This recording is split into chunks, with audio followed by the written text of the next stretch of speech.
Hello again. So in this video, we're going to look at how to use the formula to find the nth term when we're given an arithmetic sequence. So remember the formula. So if we're looking for the a sub nth term, we take the first term, a sub 1, and then we add n minus 1 times d, which is the common difference. So take a moment right now and write this formula down. Maybe pause the video, write it down, because we're going to use it in a couple of examples on the next slide.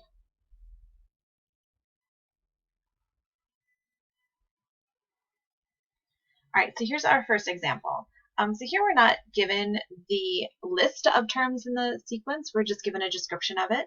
So we're asked to find the 10th term of an arithmetic sequence with the first term of 2 and a common difference of 3. So as soon as you know it's an arithmetic sequence and you're asked to find some term of that sequence, we're going to use that formula that you should have written down, or just rewind the video for a second and go back and write that formula down.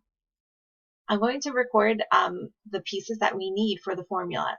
So a sub 1, the first term, is 2. D, the common difference, is 3. And n, which is the number term that we're looking for, is 10. So we're going to substitute those values into our formula. So we're looking for the a sub 10th term, a sub 10 term, and that's equal to the first term, 2, plus n minus 1, in this case 10 minus 1, times 3. So now once we have everything put in the right position in our formula, we're just going to go through order of operations in order to find the 10th term. So in this case, the order of operations is subtraction first, because that's in the parentheses. So if 10 minus 1 is 9, multiply that by 3, which is 27, and then we're adding 2 on, which gives us 29. Now in this case, it wouldn't be too much work to check by writing out the terms. So if we had started with the first term 2, and then we continue to add 3 on, so 2, and then 5, and then 8, and then so forth, and we kept that going until we had 10 numbers written down, the 10th number that we should have written down is 29. And you could do that to check if it doesn't take too long to write down those terms. But of course, you should know how to use the formula. Let's take a look at another example.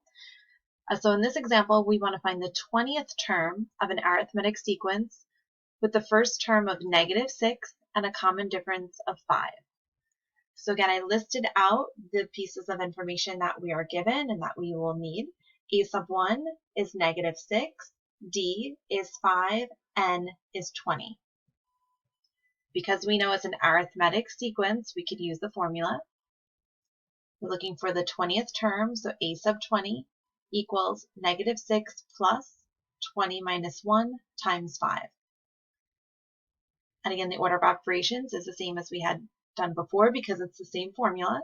So we'll subtract first the 20 minus 1, multiply that by 5, and then add a -6, or you can subtract 6. When you do that, you should have a value of 89. Now, I should also note that some calculators will allow you to type in an expression with multiple operations all at once. So if your calculator is allowing you to do that, you can type this entire thing in as you see it, using parentheses where you see them. And you might need to put a multiplication symbol between the parentheses and that 5, depending on your calculator. Now, in this case, we might not want to have to list out all 20 terms as a verification. So this is an example where the formula is quite nice. Okay, the last example here, we're finding the 35th term of the sequence, 12, 10, 8, 6, and so forth. So here we have to identify the pieces that we need. The first term, a sub 1, is 12. That's just the first term that's listed. D, we have to figure out. So here you notice that the sequence is going down. The numbers are going down, decreasing, getting smaller. That tells you that your D is negative. So if you feel like you're subtracting over and over again the same value, just think of that as a negative number. So here D is -2, and we want to find the 35th term, which means N is 35. So substituting into that formula, we have a sub 35 equals our first term 12 plus 35 minus 1 times -2. Notice that I put the -2 in parentheses there so that it's clear that it's multiplication. Without the parentheses, I would need a multiplication symbol, otherwise it would mean subtraction.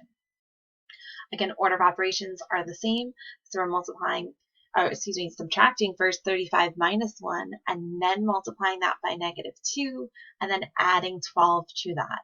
And your result should be -56. But of course, take a moment, pause the video, make sure you are going through the operations and you're obtaining that same answer.